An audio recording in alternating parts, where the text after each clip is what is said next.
All right. Hello, everybody. Welcome. And welcome back to the BSA.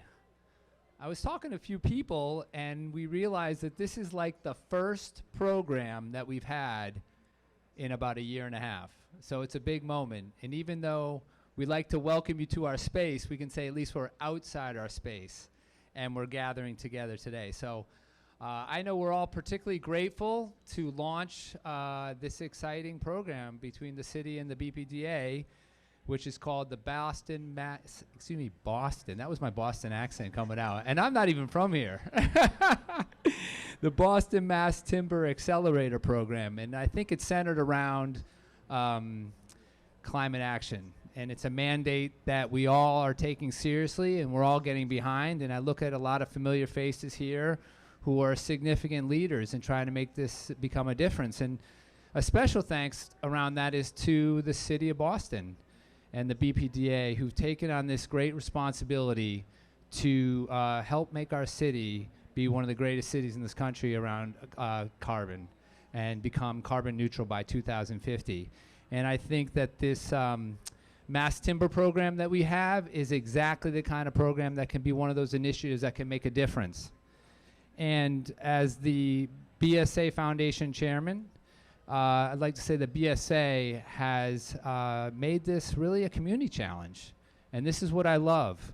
It's a community challenge that brings together key stakeholders on so many levels.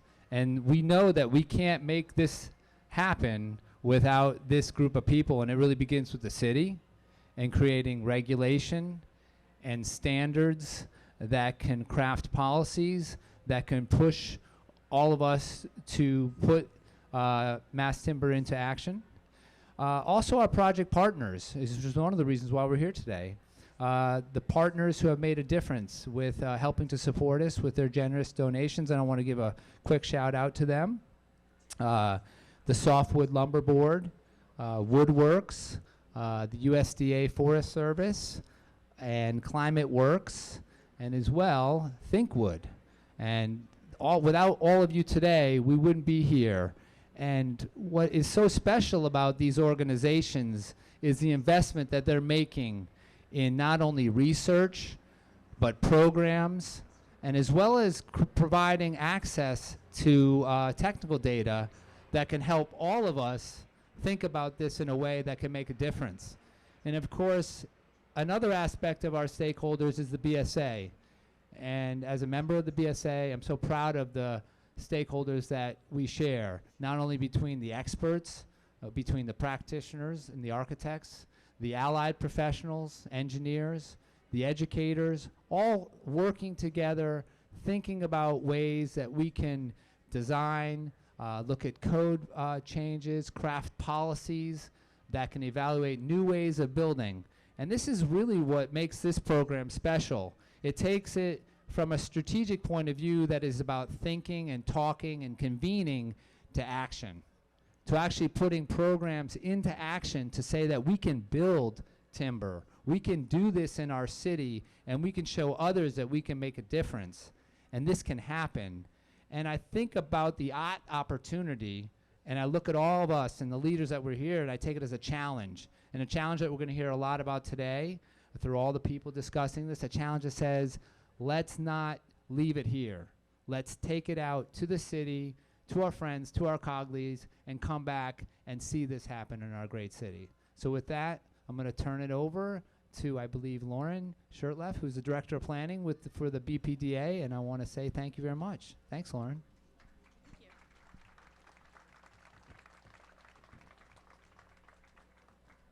Good evening, everybody. Thanks for coming out on this first crisp fall evening, where I'm definitely regretting my choice of clothing. Anyway, so thanks for being here. Obviously, over the past 15 years, Boston has really taken some great strides in becoming a national leader in environmentally friendly and low-carbon building practices. 15 years ago, or I guess 14 years ago, back in 2007, we were the first big city to actually require new buildings to be more sustainable using the LEED rating system. Since then, we've come much further along, And even in 2015, with our partners here at the BSA, we co-sponsored the Living with Water design competition, which really brought forth a bunch of visions of what a thriving Boston could be like. And later this month, we're actually going to be enacting and encoding and zoning our sea level rise zoning, which has also taken us a number of years to get there. So really exciting there. Also building off of our 2016 Climate Ready Boston initiative, which is our vision for creating a more resilient city for future generations. Last November, the BPDA launched the Zero Net Carbon Building Zoning Initiative, which is also in support of our 2050 carbon neutral goals, and really, really exciting.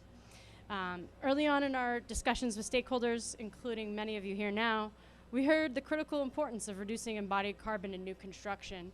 It's really kind of staggering when you think about the fact that 23% of our annual carbon emissions is coming from building and infrastructure construction materials, and that's something we obviously need to track down.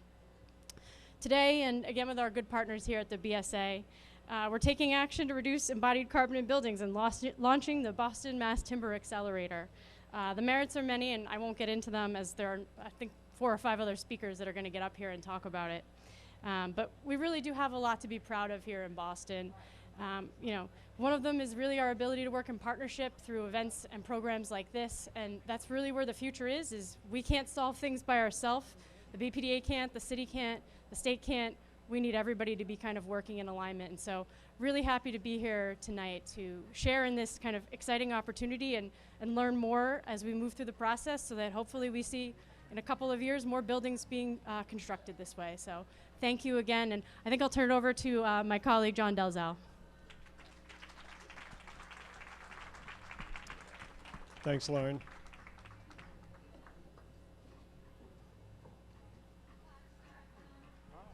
I want to introduce our next speaker, Kevin Naranjo from the U.S. Forest Service.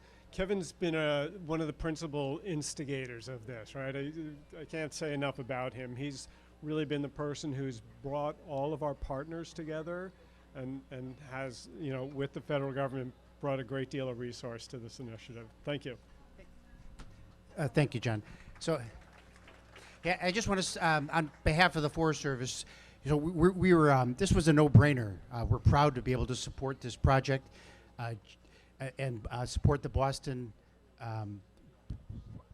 Planning and Development Authority. I think this is really a great opportunity to grow mass timber, and also because, you know, mass timber it reduces the carbon footprint of your building, so that's great. But more importantly, you know, it allows us to increase the amount of forest products, right, and do more work on in our nation's forests, not just, you know, our national forests, but also our state and private forests, right? Because they need management, and that allows us to reduce the risk of fire, increase resiliency for climate change, improve water retention, and just make our forests healthier. So just on behalf of the Forest Service, I just want to say thank you. Thanks. Mark Rivard is with, let's see if I can get this. There we go. Mark Rivard is with the Softwood Lumber Board and the Woodworks organization. With Kevin, who's been bringing a lot of funding resources to the table, Mark is bringing technical assistance to the table and to our projects. Mark? You can just do slides right there. How's everyone doing? It's really nice to get in front of a real crowd here. It's been a long time here. But one of the things I did want to go through here, making sure these things go forward, there we go, is we're really happy to be a part of this and to push mass timber forward. I've been doing this since 2014, and this is the first time I've seen a program like this in the Boston area, so I'm really happy to see that.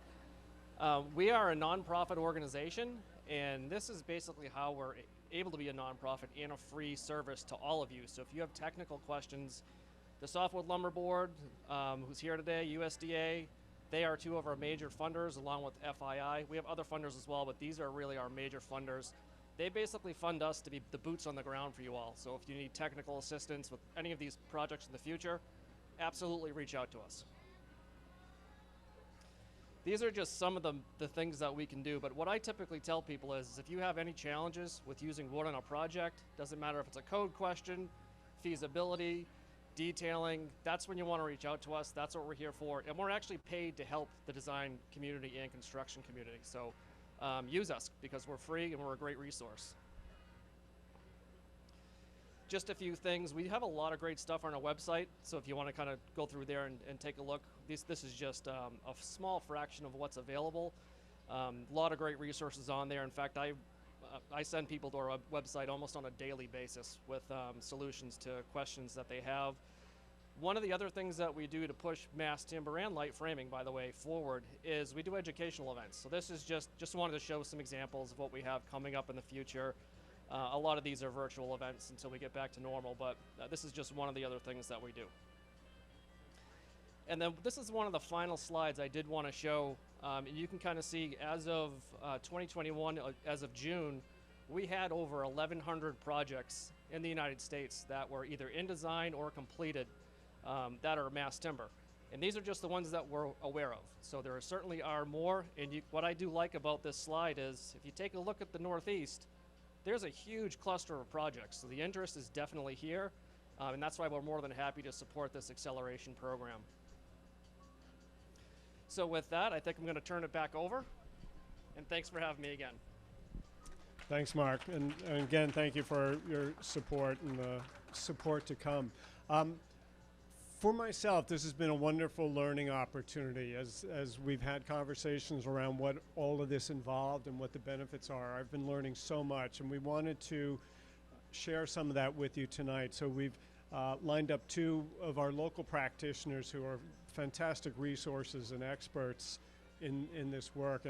So first I'd like to invite up Nicole St. Clair Knobloch. Nicole's the founder of Oliphant, but she's been really teaching us all about the value of embodied carbon and the conditions of our forests, why all this makes sense. So Nicole, you want to come up?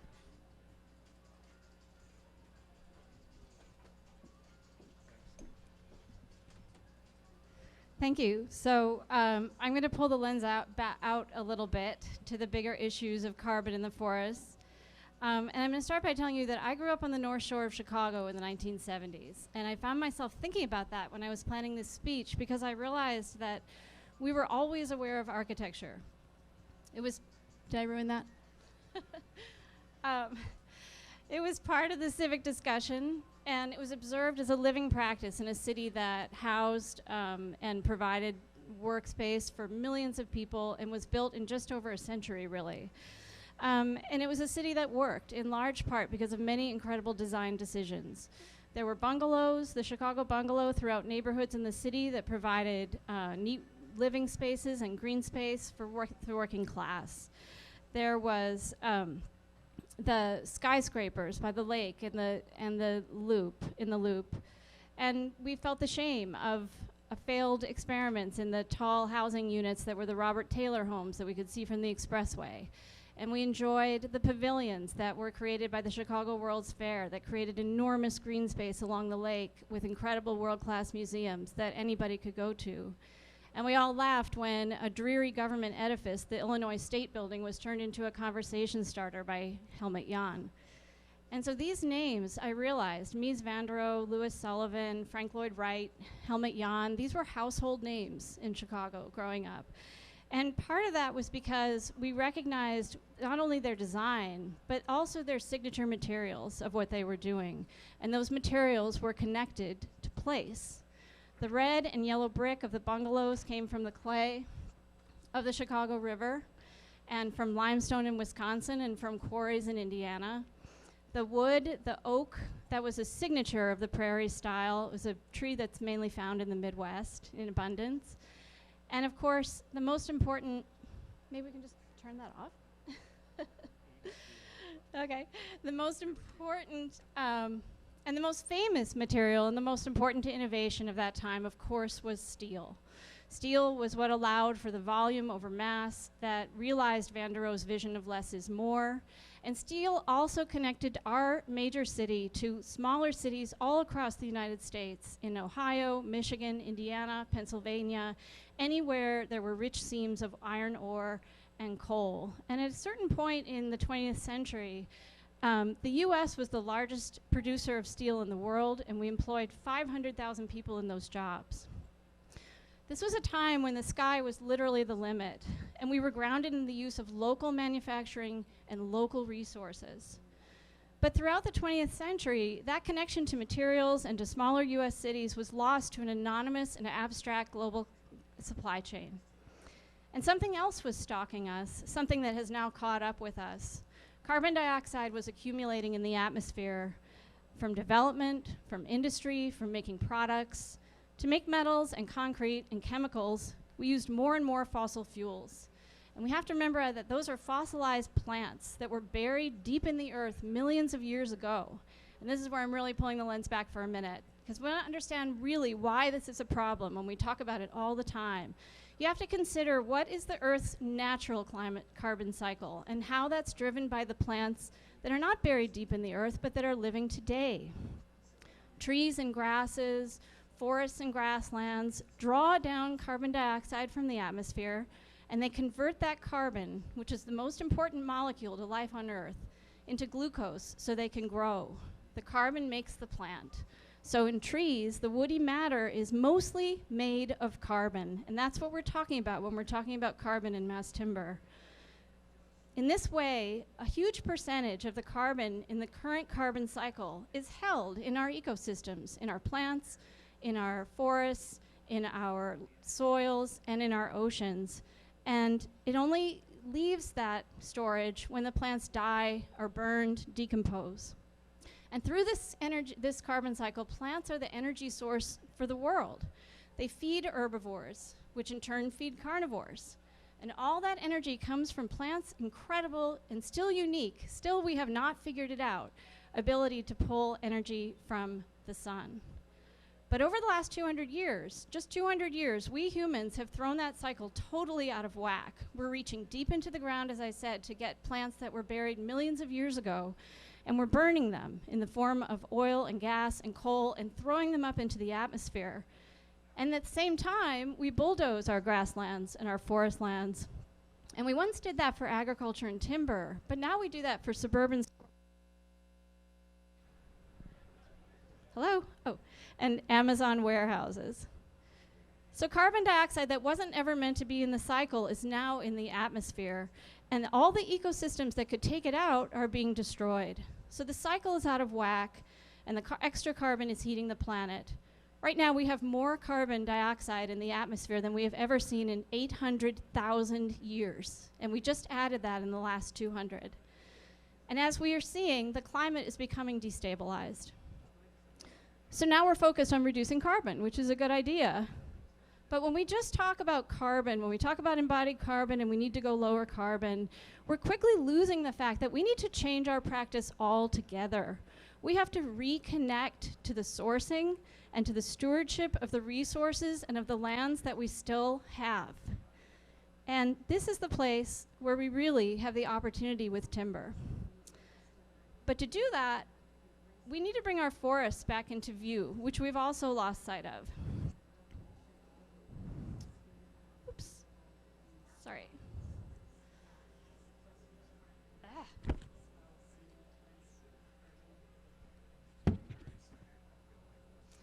So in the 1800s, we raised our forests. Timber barons went across New England, into New York, out to the Midwest, and out to the Pacific Northwest. But people in government at the time could see the forest for the trees, literally, and by the 1870s, the early precursor to the US Forest Service was born. Foresters, conservationists, and ecologists staffed the agency, and to this day, and several presidents in Congress would set aside lands for national forests and wilderness areas with prescriptions for how they'd be managed and used. But these were not national parks, which were also being set aside.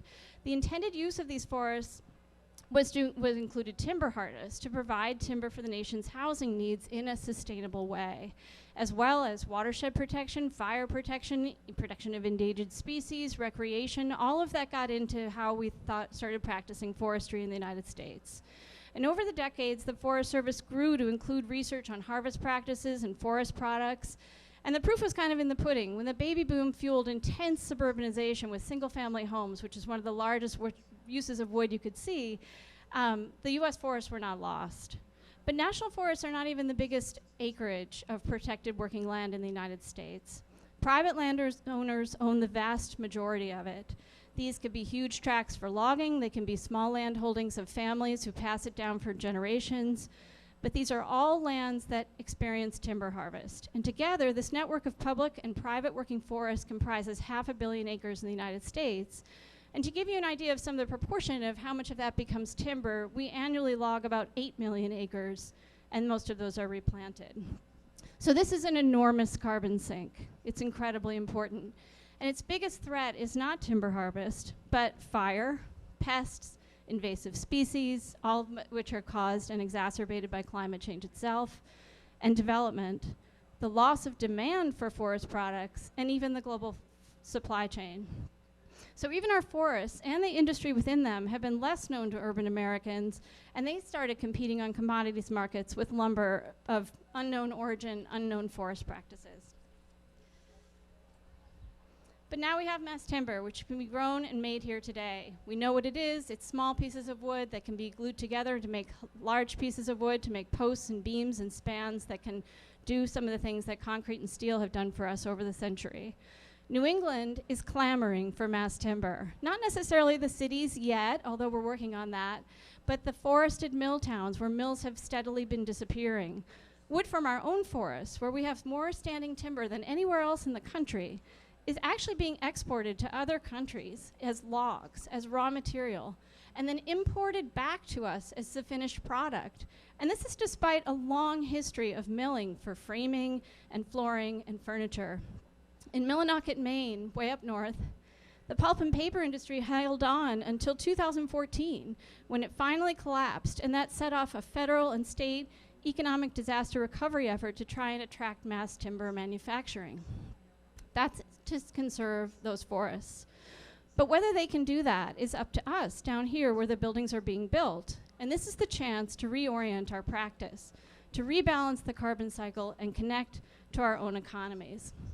So when you think about it, architecture is a practice and a craft. All of you came to this for your own reasons. You either loved to draw, you were wowed by a skyscraper, maybe somebody in your family was a cabinet maker or a builder. And this is the bridge to mills and to the people who practice the craft of forestry and the practice of forestry and forest products as a craft. Reforestation is part of the practice. Managing for increased stocking over time is part of the practice. And now managing for increasing carbon stock is a growing practice, one that will be supported if we build with materials specifically grown for their carbon benefit. And I do want to say, we talk about it a lot, but that carbon benefit is massive. The thing about timber is you don't have to make it, and you don't have to burn huge amounts of fossil fuels to turn it into a useful product. And you don't have to destroy the ground where it came from, and you can regrow it. And then as I said, the wood itself is made of carbon, and that carbon stays in the wood as long as it still is wood, whether it's in a forest or it's in a building. In our research that we did here with Burrow-Happold Engineering and an architecture firm in Boston, Generate, a full structure mass timber building reduces the carbon footprint 52% over the same building made with conventional materials, which is enormous. But the really good thing is you don't have to build a full structure carbon mass timber building.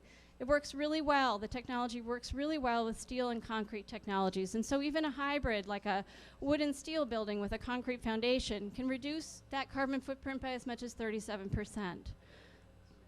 But it's more than that. You're supporting the forest where it came from. Mass timber represents the intersection between the two practices and the connection also to urban design and to regional economic development. It helps us build attractive, dense, livable cities while connecting us to a supply chain that you can drive to. You can practice your craft with those who are practicing theirs, of selection and harvest, of milling, and of fabricating the final product. These are people you could meet.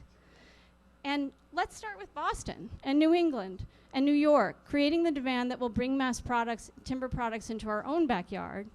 And then let's spread that. We can imagine spreading that practice to other regions of the country where wood basket surrounds climate-conscious cities. Fast-growing Atlanta and Austin are within reach of the southern yellow pine working forest lands. Cleveland and Milwaukee, who are already using timber, are hours from the great northern forests of Michigan, Wisconsin, and Minnesota. It's not easy to change to a new building material or to talk over an ambulance. Development is a cost-conscious industry, as we know, and a risky one, and a risk-averse one. Early adopters of any climate-friendly technology need incentives, but they also need familiarity. Your interest in specifications and requests and advocacy will help with that. In terms of carbon and the climate, the more these materials are specified for this climate benefit, the more attention will be brought for continuous improvement in the forestry. The use of a nearby material for ecological reasons offers the opportunity for a mutually evolving practice. So over time, we can continue to encourage the efficiencies and the practices in the forest and in the buildings that are going to maximize the climate benefit. And that's something we can do when we're aware of the supply chain and the people who are bringing it to us. So last thing I'll say is, for me, when I got into this, and I've worked on climate policy all my life, I was a Bullard Fellow in Forest Research at Harvard, those are all my things, I was a little surprised to find myself hawking a building material. And I was reminded of the end of The Graduate, when Dustin Hoffman's new father-in-law has a word of advice for him, just one word: plastics. I was like, I've become mass timber. But I admit I've learned about a world that I knew nothing about or very little about, mills and harvests and forestry, and I've learned to use the terms logs and timber and lumber more specifically. And so it came to the point where I was remodeling my own kitchen, and I suddenly was concerned about what species I was going to use for the flooring and where I was going to get it, and could I source it from Massachusetts, from one of the few mills that are still in existence today. So I called our state wood utilization forester, which is something that all timber producing states have, and you may not know, but I know him now, and he's here, or he was here. There you are. And he gave me the name of 4 mills in the area that I could call, and when I told him that I had decided to source ash because it was a hardwood with a nice color, but it didn't live as long and wasn't as ecologically important as the white oak, something I had figured out this year, he said he could hug me. It arrived in 4 weeks. The flooring guys couldn't believe it. It was so beautiful, the grain. I proudly told them that it came from Massachusetts, and they said, really? Where? And they said, it must have been expensive. And I said, so maybe one day you will find your own regional design signature with the species that we have right here. Maybe one day soon you'll visit a mill or make your own call to the state utilization forester, a person you could know by name in every timber producing state. You'll be versed in the species that mass timber can be made from: spruce, fir, red pine, white pine, jack pine, eastern hemlock. You'll start pointing them out to your family on hikes. Or maybe you'll start specifying the preservation of mature trees when you build on lots in the city. It's not the only answer, but it will begin to bring us back into balance. Mass timber. Thank you. Thanks, Nicole. Our next speaker is Tom Chung. He's an architect with Lears Weinsaffel, practicing in Boston, has some amazing tall wood timber buildings to share with us. Tom? Thank you, John. Hi, everyone. It's really good to make a presentation in person after about 1.5 years of doing this over Zoom. So it's great, and great to see so many familiar faces, and really you're our colleagues, right? Jennifer, good to see you. Nancy, see Andrea over there, Ted. So I feel like I'm talking to a very friendly crowd and like preaching to the choir, because I think in Boston, we get this. We get the importance of sustainability and mass timber.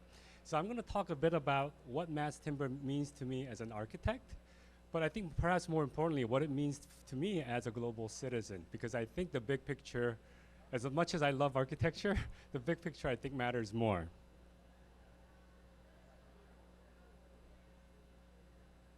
So I've titled this Mass Timber for a Sustainable Future.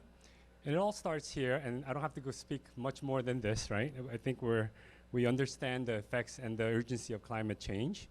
And we understand also, this is a slide that many of you have seen before, in terms of why it matters to us as building professionals. We use about half of the global energy use, as well as 40% of consumption of resources, 30 to 40% emission of greenhouse gas, 30 to 40% solid waste generation. And so in this topic of carbon, we've been talking about both, I think, embodied carbon and operational carbon, right? And if we just look at the operational carbon, which I think we've, as an industry, have done pretty well so far, and I think really a lot of kudos to Massachusetts and Boston, right, for these initiatives and regulations that really spur us designers and builders to do better. And this has been in place for the past 10, 15 years, and it's really resulted in, we're number one, right? We're ahead of California in terms of the list of top 10 most energy efficient United States, and that's great. And that sort of makes sense, right? And kind of in terms of renewable energy and operations, kind of distilling this down to like simple common sense, what everybody understands. Renewable energy, right? Hydroelectric power, geothermal power, solar power, wind power. These are all sources of energies that we don't have to spend a lot of energy to produce. They're already there for us to just harness in a smart way. So if we could think of like embodied carbon, the other part of this equation, what it takes, the amount of carbon that's been spent on day one when that building opens, what is that carbon footprint on that? And we think of it in the same way. As a building material, what's renewable, right? I think the one thing that comes to mind for everybody is trees. They grow, right? This is what nature has been doing for thousands and thousands of years, millions of years before we ever came onto this earth. And where does that carbon go? As Nicole said, a lot of that is in the mass of the tree, in the trunks, the branches, the elements that are used for not only mass timber, for a whole slew of mass timber products. And we know the value of trees. The trees are our friend, right? It doesn't just supply our building materials. It's the forests. It's the places where we go for our recreation, right? It's where we go on vacation because we don't want to stay in our offices, right? It's really soothing and restorative, not just as a building material in terms of environmental sustainability, but also in our own psyche, I think. And so when we talk about and we see images like this, where we see a clear cut of a patch part of a forest, and we think about, are we really damaging our environment by cutting all of these trees? The answer, I think, is no. Qualify the fact that it has to be done in a sustainable way, that Nicole talked about. Because 5 years later, whether in the Pacific Northwest where you clear cut a Douglas fir and it starts to grow up by replanting, or here in the Northeast where you don't actually replant, you clear the trees and the saplings have that additional sunlight energy to do the photosynthesis and grow and regenerate that forest naturally. That leads to our building material, the trunk of the trees, the branches of the trees. And if you just think about kind of taking that tree, cutting it down, you're simply debarking it, cutting it into lumber pieces, and in terms of cross-laminated timber, just gluing that back. It's a pretty understandable, common sense process. You could say probably not that much energy required to produce this. Not a lot of heat, not a lot of chemicals, all of these things. So when we talk about embodied energy, from the whole notion of extraction, processing, transportation, construction, and disposal, building in mass timber has significant advantages here. Just in our building at the Oliver Design Building at UMass Amherst, that carbon savings was equivalent to about 500 cars off the road for a year, energy to operate 267 homes for a year. So it's just one building. But if we think about how we multiply this into all of our low rises, high rises, even super tall buildings, we could see how we could start to make a real difference in terms of our embodied energy. And so this is what I try to communicate with my students as I teach as an adjunct at Wentworth Institute of Technology, teach a class on mass timber, and I take the students on a week-long journey, and we travel all throughout New England looking at the life cycle of mass timber. Because I think as designers, we need to understand the big picture. We go throughout seeing everything from sustainable forestry, harvesting, lumber production, digital fabrication, to wonderful built examples of mass timber architecture, so that young people that are in schools now, who are going to be our future, who's going to really make the impact in terms of whether we make a dent and whether we change our course in terms of how we sustainably build so that our planet is not in jeopardy. This is that generation that's going to be learning this. It's so important for them to understand. So I talked a little bit about kind of mass timber in terms of sustainability. It's great for environment, right? What else is there in terms of the possibilities of mass timber? We know that it's a very old material. Like even the philosophy of the origins of architecture looked at something like a primitive hut made up of trees, right? And we see this in the log cabins. And even going down to Boston and looking at Boston's urban growth, this is a picture of Boston around 1930. You can see the tall custom house, but you can see that majority of those buildings are like the 6 to 12 story structures. And a lot of them are masonry bearing walls with heavy timber frames. But as we grew in our cities, something changed, right? Our cities got denser, taller, the need to make taller, more denser buildings as real estate prices increased. And you can see the same custom tower there and the scale of that relative to all of the high rises that are in the downtown area. But if we kind of take a step back and look at the entire Metro Boston area, we could see that this dense, super high, tall skyscraper area is just a small core of it, right? Most of the Metro Boston, as well as in many, many metropolitan cities throughout the world, are made up of these 8 to 12, even less mid-rises, which are like really the sweet spot in terms of where we think one of the real value of mass timber and the potential of mass timber can be. So when you look at the products in the mass timber category, you can see it right there. Afterwards, I'm sure you'll take a look at it and see it in person, ranging from CLT to DLT to mass plywood panel. We notice that this is a very highly technological, digital, cutting-edge process, right? We're not taking wood and chopping it down with our chainsaws anymore or with the axe, but this is a cutting-edge technology. And I think the importance of mass timber is that the coincidence of the urgency of climate change now with the development of digital fabrication and technology over the past 10 years, it couldn't have come at a more opportune time, because you really need both for us to use wood in a new way that's going to build our cities. So this is a picture of a cross-laminated timber panel being lifted up after it's been pressed, and it'll go into a giant CNC machine where everything is then computerized. Everything that we're building, all the parts are modeled digitally first and run through before the physical cut is made, right? And the things that you can do, from the simple lap joints to whatever complex joints that you can think of, the technology is there. So there's no more argument that the technology isn't there for us to build in wood anymore. That's just simply not true. Such to the fact that an incredibly complex joint like this, that the engineer Robert Molchik with Equilibrium Consulting worked on with me at the design building, this was he said this was my most trying connection detail that I ever made. And this was for one of these connections, and each one was of a different geometry for, guess who, as we all know, Frank Gehry, right? Who else would do a structure like this? Incredible, but incredible geometry and complexity. That can be done. Large span structures, yes, we can build them in wood. This was the 2010 Olympic Oval at the Vancouver Olympics.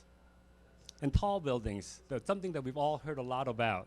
Currently the tallest building in Norway at 24 stories and counting, I'm sure. And then also dispelling some of the myths of wood. Yes, this burns, it's combustible. We all know that it burns in a very specific way. With mass timber, it will char, and that char will protect the wood from further structural damage. And that's been tested over time and time. And even the rate of charring and all of that is prescriptively written in our codes. And something that hasn't really been done with other materials, and this is an advantage of the lightness of wood, that you could now start to research for resiliency. This is a testing of a shear wall for how it survives an earthquake. And not only that, on the big picture on the right side, that is a full-scale 6-story apartment building. You can see the person right there at the bottom on the giant shake table in Japan being tested structurally for seismic earthquake resistance. We just can't, this is unheard of in terms of testing full scale with other materials, but because of the lightness of wood, something that is possible. So in terms of how we build, this is a kind of an axon of all of our design building, and looking at where wood has its place in and how we build.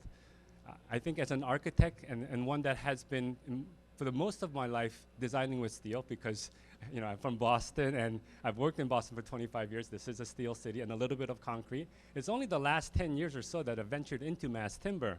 So we know that we as architects have to use materials in a smart way. In a mass timber building, you will always have foundations of concrete.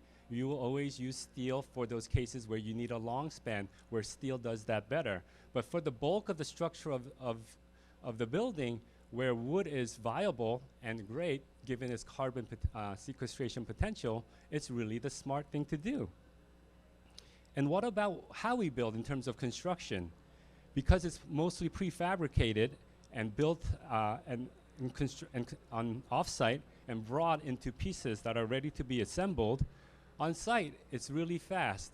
It could be as fast as just putting a pin joint in a bracing at a corner of our building here, or lifting up a prefabricated panel in place, having a very small crew to do construction in a way that is far less noisy, so it's great for urban areas, and a lot less waste in construction sites, significantly a lot less. So the graphic that we showed earlier about what the building industry contributes to the waste resources, that is a huge, I think, a advantage of mass timber construction.